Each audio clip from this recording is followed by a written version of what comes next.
नमस्कार दोस्तों, Saraswat steno and typing classes में एक बार फिर आप सभी का स्वागत करता हूं। और आज बात कर रहा हूं आरएसएमएसएसपी भर्ती की। मैंने कुछ ही दिनों पहले आपको जो हमारा वीडियो डाला गया था कि जो आरएसएमएसएसपी बोर्ड की जो भर्ती है दोस्तों, वो आने वाली है। और आज 26 फरवरी 2024 को मैंने कहा था कि फरवरी के अंदर आपकी वैकेंसी है वो जारी हो जाएगी। तो आज 26 फरवरी को इसका जो ऑफिशियल नोटिफिकेशन है वो राजस्थान चयन बोर्ड की वेबसाइट पे जारी हो चुका है। और ये टोटल जो भर्तियां है दोस्तों, वो 474 पदों पे ये भर्ती जारी हुई है। तो इसके बारे में हम एक बार देख लेते हैं कि शासन सचिवालय जो कि सेक्रेटरीट है, जयपुर में इसका ऑफिस होता है। शासन सचिवालय में जो शीघ्र लिपिक की जो पोस्ट है वो 194 पदों पे निकली हुई है। अनुसूचित क्षेत्र, क्योंकि ये जयपुर में स्थित है तो यहाँ पर अनुसूचित क्षेत्र की कोई सीट नहीं है। अब बात कर लेते हैं राजस्थान के अधीनस्थ विभाग और कार्यालयों की। तो निजी सहायक ग्रेड 3 के नाम से आपके 257 पदों पे भर्ती है। तो ये टोटल गैर अनुसूचित क्षेत्र नॉन टीएसपी के अंदर 451 पदों पे ये भर्ती निकली है। और टीएसपी क्षेत्र अनुसूचित क्षेत्रों में जो टोटल 23 पोस्ट पे ये भर्ती जारी हुई है। ठीक है, अब इसको फॉर्म को भरने के लिए आपको कितना क्या पे करना होगा, फीस क्या है, उस पर बात कर लेते हैं। आपको जैसा कि पता होगा कि जो पूर्व मुख्यमंत्री थे अशोक गहलोत जी, उनके द्वारा वन टाइम रजिस्ट्रेशन लागू कर दिया गया था कि हर बार बच्चों को पैसा जमा नहीं कराना पड़े। तो ये जो नोटिफिकेशन परिपत्र था वो 19 अप्रैल 2023 को लागू हुआ था। और उसके बाद में दोस्तों वन टाइम रजिस्ट्रेशन प्रणाली चालू की गई थी। वन टाइम प्रणाली जो होती है, वन टाइम रजिस्ट्रेशन प्रणाली क्या होती है वो आप समझ लीजिए कि आपको सिर्फ एक ही बार ये फॉर्म भरना है। ठीक है, फीस जमा करानी है और फिर उस आधार पे आप बार बार इसको जमा करा सकते हैं। तो इसमें क्या है दोस्तों, अगर आप पहली बार एग्जाम दे रहे हैं राजस्थान के, तो सामान्य वर्ग से अगर आप हैं तो 600 रुपए आपका वन टाइम रजिस्ट्रेशन है। इसके बाद कोई भी एग्जाम भरेंगे तो आपके दोबारा चार्ज नहीं लगेंगे। और दूसरी बात अपन कर रहे हैं कि अगर आप ईडब्ल्यूएस से हैं या फिर आप कमजोर वर्ग हो गया, अनुसूचित जाति, अनुसूचित एसटी एससी से है तो 400 रुपए। और दिव्यांगजन है तो आपका वन टाइम रजिस्ट्रेशन फीस होगी वो 400 रुपए मात्र लगने वाली है। ठीक है, नेक्स्ट हम बात कर रहे हैं कि जो शीघ्र लिपि कौन हो गए, जो सचिवालय में लगेंगे। निजी सहायक ग्रेड 2 ये कौन हो गए, जो अधीनस्थ बोर्ड में लगेंगे। ठीक है, कि वर्गवार आरक्षण किस प्रकार से है। तो हम पहले बात कर रहे हैं शासन सचिवालय के अंदर। तो देखिए, शासन सचिवालय के अंदर सामान्य वर्ग टोटल 194 है, सामान्य वर्ग की 56 और सामान्य महिलाओं की 15 है। और जबकि विधवाओं की 60 और परिपक्वता डिवोर्सी जो होती है उसकी 1 सीट यहां पर दी गई है। अनुसूचित जाति आपकी जो एससी है, अनुसूचित जनजाति एसटी है, अन्य पिछड़ा वर्ग ओबीसी है, अति पिछड़ा वर्ग, आर्थिक कमजोर वर्ग और 12 जिले की शहरिया जो जनजाति है। तो इस पे अलग अलग बेस करके दिए गए हैं। तो यहां पर हमें देखना होगा अनुसूचित जाति से अगर आप संबंध रखते हैं, ठीक है, तो यहां पर 19 सीटें, सामान्य महिला में 5, विधवा में 2, परिपक्वता में 1। उसी तरह अनुसूचित जाति में अगर हैं तो सामान्य में 14, 4, विधवा में 1, परिपक्वता में 0, अन्य पिछड़ा वर्ग में 28, सामान्य महिला में 8, विधवा में 3, परिपक्वता में 1। उसी प्रकार अति पिछड़ा वर्ग की अगर मैं बात करूंगा तो सामान्य 7, महिला 2, विधवा 1, परिपक्वता की कोई सीट नहीं है। आर्थिक रूप से कमजोर जो ईडब्ल्यूएस डिपार्टमेंट है उसमें सामान्य में 14, सामान्य महिला 3, विधवा 2 और यहां पर 12 जिले के शहरिया जनजाति की कोई सीट यहां पर नहीं है। ठीक है, तो इस तरीके से 194 जो पोस्ट है उसका वर्गवार हुआ है। अब आप एक छोटी सी बात समझ लीजिए, जनरल कैटेगरी का मतलब सीधा सीधा होता है मेरिट। अगर आप टोटल मेरिट में आ रहे हो, तो अगर आप एसटी से बिलोंग करते हो, ओबीसी से बिलोंग करते हो या एससी से बिलोंग करते हो, मान लीजिए ओबीसी में 28 सीटें अगर आपके पास है, ठीक है, अगर आपकी 28 सीटें हैं और जनरल में 56 सीटें हैं, तो आपको ये टोटल सीटें आपको मिल रही है। कितनी सीटें मिल रही हैं, 4 और ये 1, 6, 7, 8, 84 सीटें ओबीसी की हो जाती है। जस्ट एग्जांपल मैंने आपको दिया कि जनरल की सीटें भी आप ही की है। जनरल कोई कैटेगरी नहीं है, ये मेरिट है। आप टॉप मेरिट में आते हो तो चाहे वो एससी का बंदा हो, एसटी का बंदा हो, ओबीसी का बंदा हो, कोई भी लग सकता है। इस बात को आपको क्लियर करके चलना है। निजी सहायक ग्रेड 2 अब इस पे हम बात कर लेते हैं। टोटल 257 पदों पे भर्ती है, ठीक है। टोटल कितने पदों पे भर्ती है? 257। इसका ऑफिशियल नोटिफिकेशन मेरे टेलीग्राम चैनल पे भी आपको मिल जाएगा, जो टेलीग्राम चैनल से आप उसको डाउनलोड कर सकते हैं, पूरा पढ़ सकते हैं। अगर यहाँ पर आपको ओवर डिटेल प्रॉपर पीडीएफ के फॉर्मेट में चाहिए तो वो आपको टेलीग्राम से आप ले सकते हैं। डिस्क्रिप्शन पे लिंक है टेलीग्राम का, जरूर डाउनलोड कर लीजिएगा। यहां पर ये पूरा ब्यौरेवार वर्णन दिया गया है। तो जनरल में 135 मेल और फीमेल की लगभग 26 सीटें और विधवा की 3 सीटें यहां पर दी गई है। उसी प्रकार अनुसूचित जाति में सामान्य मेल 13, सामान्य महिला 2 और अनुसूचित जनजाति में सामान्य मेल 3, अन्य पिछड़ा वर्ग में 33, अति पिछड़ा वर्ग में 5 और आर्थिक रूप से कमजोर वर्ग में 18। ये दोस्तों ये जो पोस्टें दी गई है ये आपकी अधीनस्थ कार्यालय में गैर अनुसूचित क्षेत्र में, ठीक है, गैर अनुसूचित क्षेत्र में, नॉन टीएसपी में। अब जबकि टीएसपी की अगर मैं बात करूं तो यहां पर टीएसपी के जो सामान्य में 9, सामान्य महिला में 1 सीट जो है वो दी गई है। तो इस तरीके से ये ब्यौरेवार वर्णन हो गया है आपकी टोटल सीट्स का, ठीक है, कि आपको कितनी कितनी सीट्स यहां पर अलॉट की जा रही है। अब बढ़ते हैं दोस्तों आगे। वेतनमान, सैलरी की मैं बात करता हूं तो सैलरी जो होती है दोस्तों ये लेवल 10 पे आधारित होगी और जो अभी जो मिलती है वो आपको 23,700 रुपए, कितना? 23,700 रुपए के लमसम जो आपको 2 साल के लिए जो फिक्स्ड जो पेमेंट मिलता है वो 23,700 रुपए का इस जॉब पे आपको मिलने वाला है, ठीक है। तो यहां पर 2 वर्ष की परिवीक्षा अवधि है, प्रोबेशन पीरियड है। प्रोबेशन पीरियड में जो फिक्स जो सैलरी कितनी रहेगी? 23,700 रुपए, ठीक है। और उसके बाद में जो भी भत्ते वत्ते होंगे वो अभी दे नहीं होते हैं, वो 2 साल के बाद दे होना चालू हो जाते हैं। पेंशन की भी बात कर लेते हैं दोस्तों। अभी तक अशोक गहलोत जी पूर्व मुख्यमंत्री के द्वारा पूर्व पेंशन को, जो पूर्व पेंशन क्या हुआ करती थी, जो हाफ सैलरी मिला करती थी, वो पूर्व ओल्ड पेंशन स्कीम जो थी वो लागू कर दी गई थी।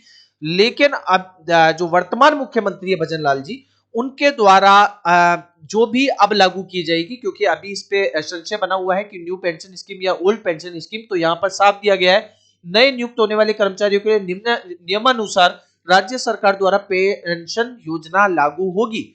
तो एनपीएस के ज्यादा चांस है आप लोगों का, जहां तक होगा वो एनपीएस के अंदर ही जाएगा, न्यू पेंशन स्कीम में जाएगा, ठीक है। चलिए आगे बढ़ते हैं। शैक्षणिक योग्यता क्या होनी चाहिए, फॉर्म कौन भर सकते हैं? सबसे बड़ी बात देखिए, पहली बात तो अगर आपने 12th कर ली है तो आप इस फॉर्म को फिल कर सकते हो, पहली चीज। दूसरी चीज, आपने ओ लेवल कोर्स किया हो या फिर आपने ट्रिपल सी कोर्स किया हो जो NIELET के द्वारा होता है, साथ में अगर आपने कोपा किया हुआ है, degree diploma certificate in computer science के अंदर आपने ले रखी है, 12th के अंदर अगर आपके पास कंप्यूटर एप्लीकेशन रहा हुआ है, बीसीए अगर आपने जो कंप्यूटर साइंस इंजीनियर अगर आपने की हुई है, RCIT अगर आपने की हुई है, या फिर any equivalent of higher qualification recognised by the government, तो अगर आप निम्न में से कोई भी एबिलिटी रखते हैं 12th के साथ में, तो आप इस फॉर्म को फिल करने के लिए एलिजिबल हो जाते हो। आयु की अब बात कर रहे हैं दोस्तों, 18 साल से लेकर 18 टू 40 ईयर तक आप इसमें एलिजिबल होते हो। अब यहां पर देख लेते हैं, उल्लेखित आवेदन करने की अंतिम तिथि के पश्चात आने वाली आगामी जनवरी की प्रथम दिनांक से आयु की गणना के प्रावधान के अनुसार आवेदन 1/1/2025 को, 1 जनवरी 2025 को आवेदक 18 वर्ष की आयु प्राप्त कर चुका हो। मतलब क्या, 1 जनवरी 2025 को तक आपका बर्थडे अगर आ गया है तो आप इस फॉर्म को पूरा कर सकते हो, अगर वो आप 18 साल के पूरे हो चुके हो तो, तथा 40 वर्ष का नहीं हुआ हो। 1/1/2025 तक आप 18 वर्ष से लेकर 40 वर्ष तक अगर आप हैं तो इस फॉर्म को फिलअप कर सकते हैं, ठीक है। तो ये एक बड़ी बात रही। अब दूसरी बात करते हैं कि सीधी भर्ती पदों के लिए भर्ती अगर नहीं हुई है और यदि कोई आवेदक उस वर्ष की भर्ती में आयु की दृष्टि से पात्र था, मतलब समझिए 2018 के बाद 2019 में आप 40 साल के हो गए, 2020 में हो गए, 21 में हो गए, 22 में हो गए, 23 में हो गए या 24 में, अगर आप 40 साल से ऊपर हो चुके हो और उस समय ये भर्ती नहीं निकली है तो भी आप एलिजिबल हो। इस बात को समझ लीजिए।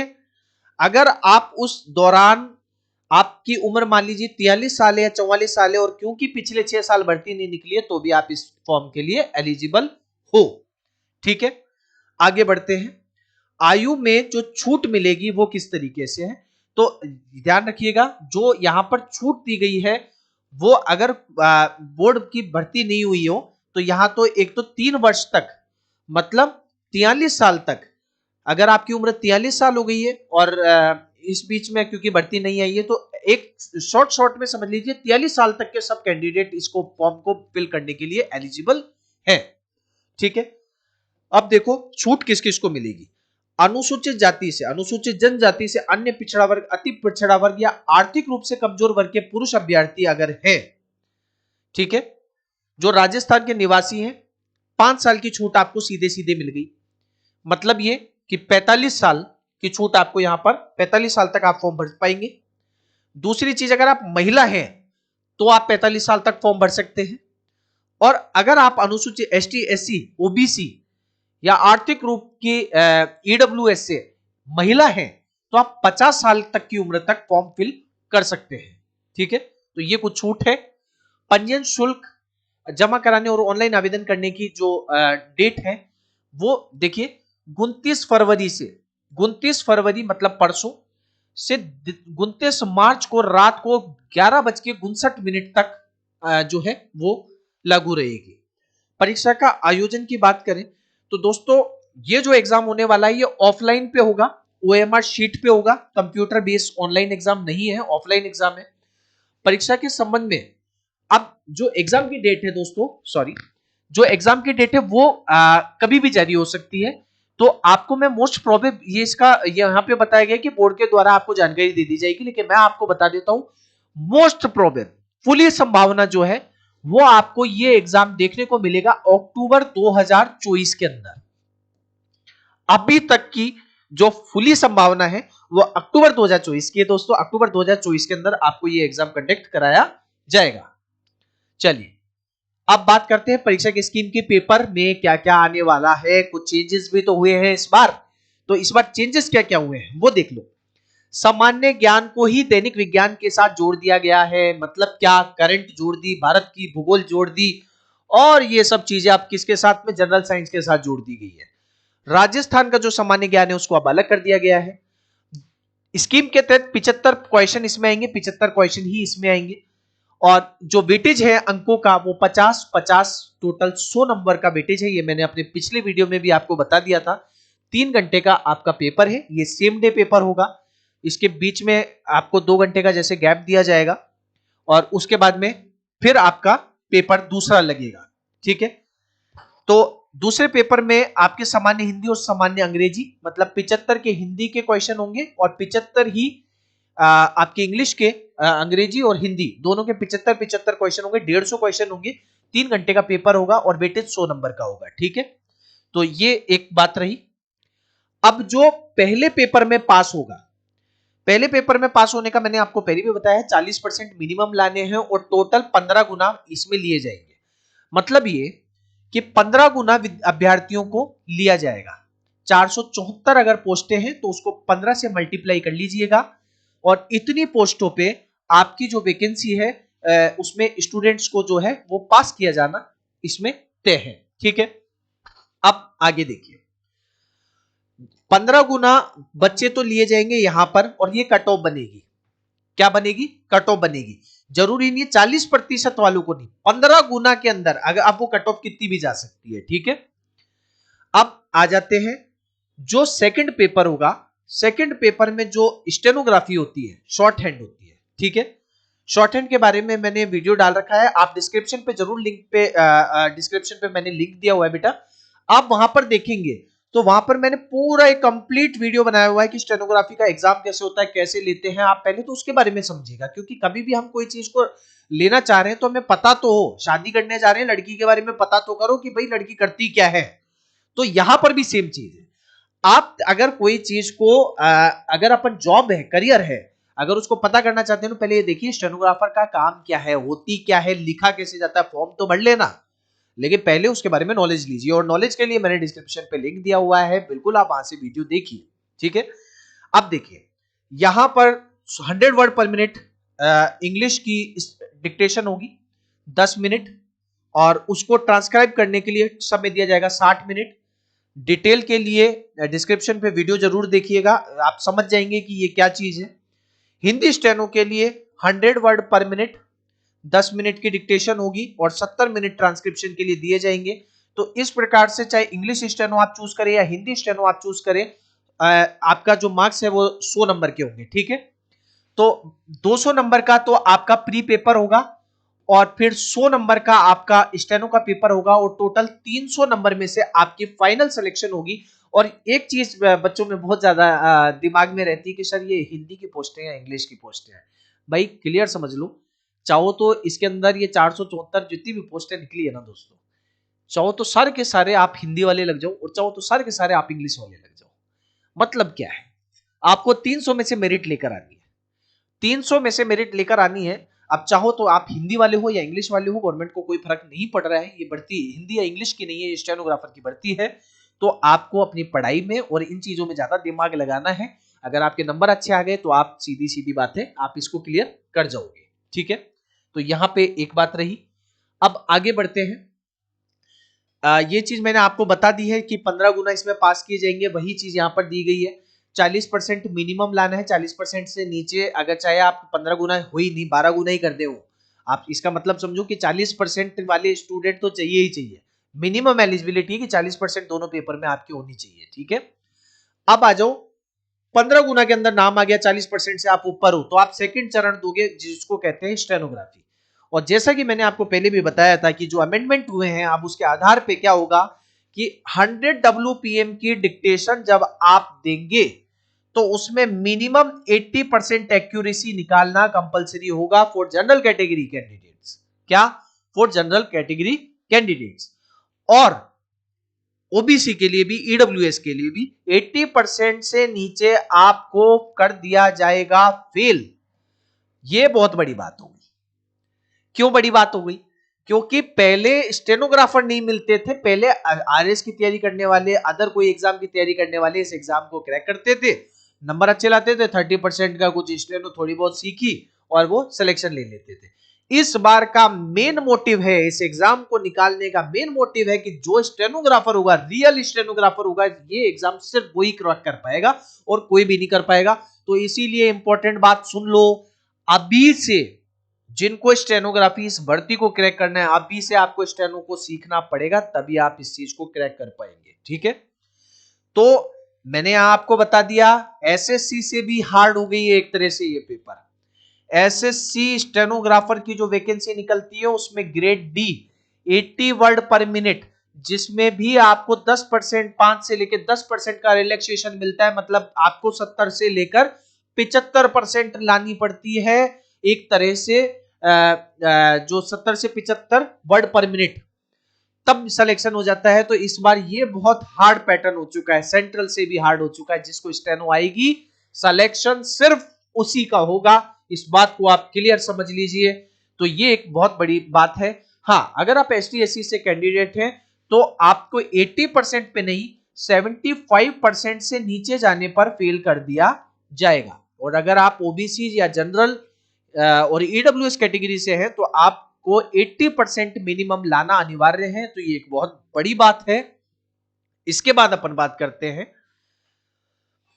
जो अभ्यर्थी हिंदी में आशुलिपि परीक्षण को विकल्प चुनते हैं उन्हें नियुक्ति के पश्चात अंग्रेजी आशुलिपि सीखने की अपेक्षा की जाएगी और परीक्षा के दौरान अभ्यर्थी के कौशल परीक्षण के माध्यम पर विचार किए बिना कार्यालय की कार्यात्मक आवश्यकता के अनुसार अभ्यर्थी को अंग्रेजी हिंदी के शीघ्र लिपिक निजी सहायक ग्रेड सेकंड के रूप में कार्य करना होगा।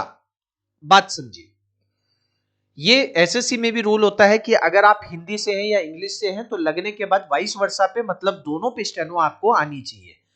सारस्वत स्टेनो क्लासेस से जो भी विद्यार्थी स्टेनो सीखते हैं और जॉब लगते हैं उनके लिए ये एक अच्छा हम लोग हमेशा से हम लोग ये कराते हैं कि जो भी अगर आप मान लीजिए यहाँ से हिंदी से सीख के हैं तो आपको इंग्लिश स्टेनो हम लोग फ्री ऑफ कॉस्ट कराते हैं, और अगर आप इंग्लिश स्टेनो से आप लग गए हैं तो आपकी ज्वाइनिंग से पहले आपको हिंदी स्टेनो में भी हम लोग आपको फ्री ऑफ कॉस्ट तैयारी करवाते हैं।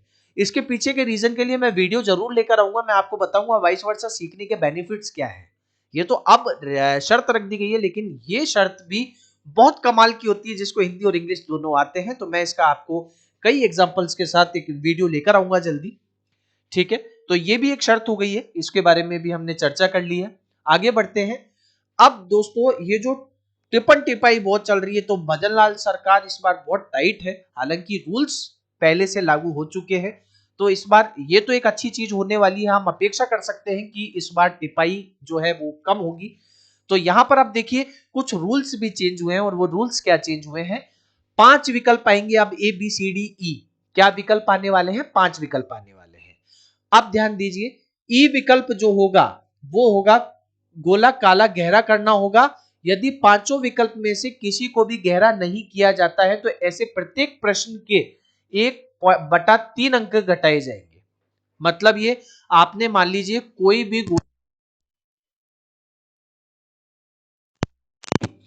ठीक है, अगर कोई हल नहीं किया है या ई का गोला नहीं भरा है। ई का गोला क्या होता है कि वो अगर आपको उन चारों में से कोई नहीं भरना है तो आपको ई कंपलसरी भरना पड़ेगा। प्रश्न पत्र हल करने के बाद अभ्यर्थी को सुनिश्चित करना होगा कि प्रत्येक प्रश्न का एक गोला गहरा भर दिया गया है। इस हेतु निर्धारित समय के बाद अभ्यर्थी को 10 मिनट का टाइम अलग मिलेगा, मतलब 3 घंटे 10 मिनट अब आपको मिलने वाली है। जिस अभ्यर्थी द्वारा 10% से अधिक प्रश्नों को किन्हीं 5 गोलों में गहरा नहीं बढ़ने पर उसे अयोग्य किया जाएगा। समझिए, अभ्यर्थी द्वारा 10% से अधिक प्रश्नों को किन्हीं 5 गोलों में से, मतलब क्या कि आपके मान लीजिए 150 प्रश्न आते हैं एक पेपर में। अब उसका 10% हो गया 15 क्वेश्चन। अगर आपने 15 क्वेश्चन से ज्यादा में 15 क्वेश्चन में आपने मान लीजिए गोला भरना आप भूल गए या आपने नहीं भरा, इन दैट केस आपको फेल कर दिया जाएगा, आपकी कॉपी चेक नहीं होगी, आपको अयोग्य घोषित कर दिया जाएगा। तो ये एक रूल है, और ये बहुत अच्छे रूल है, क्योंकि पहले ओएमआर शीट कई बार हमने देखा है कि ओएमआर शीटें बाहर आ जाती थी और बच्चे फॉर्म जो ओएमआर शीट होती थी खाली करके छोड़ के आ जाते थे और वो बाद में पास हो जाया करते थे। तो इस पे गवर्नमेंट की तरफ से ये जो कार्रवाई है वो बहुत अच्छी कार्रवाई की गई है। सिलेबस की बात कर लेते हैं। देखो, सिलेबस पे मैं आपको एक अलग वीडियो लेकर आऊंगा पूरा, और जैसा कि मैंने आपको वादा किया था, इसकी पूरी प्रिपरेशन, फिर ऑब्जेक्टिव टाइप क्वेश्चन हो, थ्योरिकल पार्ट हो, पूरी की पूरी कंप्लीट प्रिपरेशन मैं आपको हमारे यूट्यूब चैनल पे दूंगा। आपको अलग से कोई कोचिंग नहीं करनी है, पहले ही मैं आपको क्लियर कर रहा हूं, किसी भी कोचिंग में जाके फालतू पैसा मत बिगाड़े आना। सारस्वत स्टेनो क्लासेस की तरफ से आपको पूरी प्री पेपर की प्रिपरेशन शानदार तरीके से, और इससे बेटर मैं आपको गारंटी दे रहा हूं, इस चैनल से बेटर आपको प्रिपरेशन और कोई भी नहीं करा पाएगा। तो RSMSSB स्टेनोग्राफर को फुली डेडिकेट करते हुए मैं आपसे प्रॉमिस कर रहा हूं, सिर्फ आपकी लगेगी तो एक रफ कॉपी और एक पेन आपको नोट्स बनाने के लिए। इसके अलावा ना कोई किताब मंगाऊंगा ना कुछ चाहिए, बस आपको हमारे साथ जुड़े रहना है।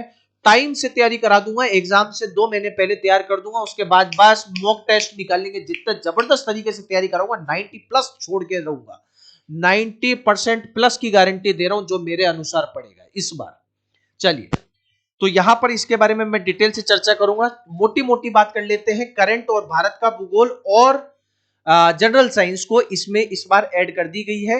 पीडीएफ में आपको इसका और मिल जाएगा। बाकी नेक्स्ट वीडियो मेरा सिलेबस पे ही होगा, तो मैं बहुत डिटेल से इसमें चर्चा करूंगा। तो पहला पेपर तो आपका हो जाएगा सामान्य विज्ञान का, फिर राजस्थान जो नॉलेज है उसका पेपर रहेगा। उसके बाद रहेगा आपका सामान्य हिंदी। सामान्य हिंदी का पेपर जो मैंने आपको बताया था 75 क्वेश्चन रहेंगे, 50 मार्क्स के रहेंगे। और उसके बाद में बात करेंगे, ये अपने राजस्थान का पार्ट है, ठीक है। तो ये एक स्लाइड चेंज हुई है। फर्स्ट पेपर जो है वो देखिए साइंस का हो गया, और फिर राजस्थान का। देखिए यहाँ पर एक जो छोटी छोटी सी बातें जो मोटी मोटी समझने की है, ऑब्जेक्टिव टाइप पेपर होने वाला है, 100 नंबर का पेपर होने वाला है। 150 क्वेश्चन आएंगे, मैंने बताया था जनरल साइंस के, जनरल साइंस, करंट जीके और इंडियन ज्योग्राफी के 75 क्वेश्चन आएंगे। राजस्थान जीके के अकेले के 75 क्वेश्चन आएंगे, 50-50 नंबर के होंगे, 100 नंबर का होगा। Duration of the paper 3 hours का, 3 घंटे का होगा, 10 मिनट आपको अलग से मिलेंगे। All question carry equal marks, बराबर मार्क्स रहेंगे, और there will be no negative marking. जैसा मैंने आपको पहले भी बताया था कि नेगेटिव मार्किंग इस बार नहीं है, पिछली बार नेगेटिव मार्किंग थी, इस बार नेगेटिव मार्किंग नहीं है। ये बहुत अच्छी चीज है आप लोगों के लिए कि यहाँ पर अब आपको कोई भी नेगेटिव मार्किंग नहीं है। 1/3 की नेगेटिव मार्किंग राजस्थान में चलती है, सबकी हालत टाइट कर देती है। ये एक बहुत अच्छी और फ्रीडम वाली चीज आपको मिली है। सेकंड पेपर में हिंदी आएगी दोस्तों, तो हिंदी के बारे में अपन ने चर्चा की, और साथ में आएगी इंग्लिश। हिंदी और इंग्लिश के 75 क्वेश्चंस रहेंगे, ठीक है, और टोटल 150 क्वेश्चन यहाँ पर रहने वाले हैं, और 100 नंबर।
तो इस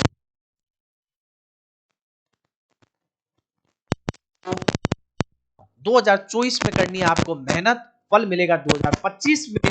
और रेपुटेटेड जॉब के साथ मैं वीडियो लेकर आऊंगा कि इसमें क्या शानदार मजे हैं, क्या सैलरी है, क्या आपके आनंद है, सब चीजें मैं लेकर आऊंगा। कंपटीशन की भी बात करूंगा कि अदर एग्जाम से इसमें कंपटीशन कितना कम है, चर्चा करेंगे। अब आप और हम मिल गए हैं, जिन्होंने सब्सक्राइब नहीं किया है वो सब्सक्राइब कर लीजिए, लाइक करिए। अगर आपको हमारे वीडियोस पसंद आ रहे हैं, ज्यादा से ज्यादा शेयर करिए। और आप और हम अगर आप मिल ही चुके हैं तो बहुत चर्चा करेंगे, बहुत डिटेल से चर्चा करेंगे, पढ़ेंगे, सुबह पढ़ेंगे, रात में पढ़ेंगे।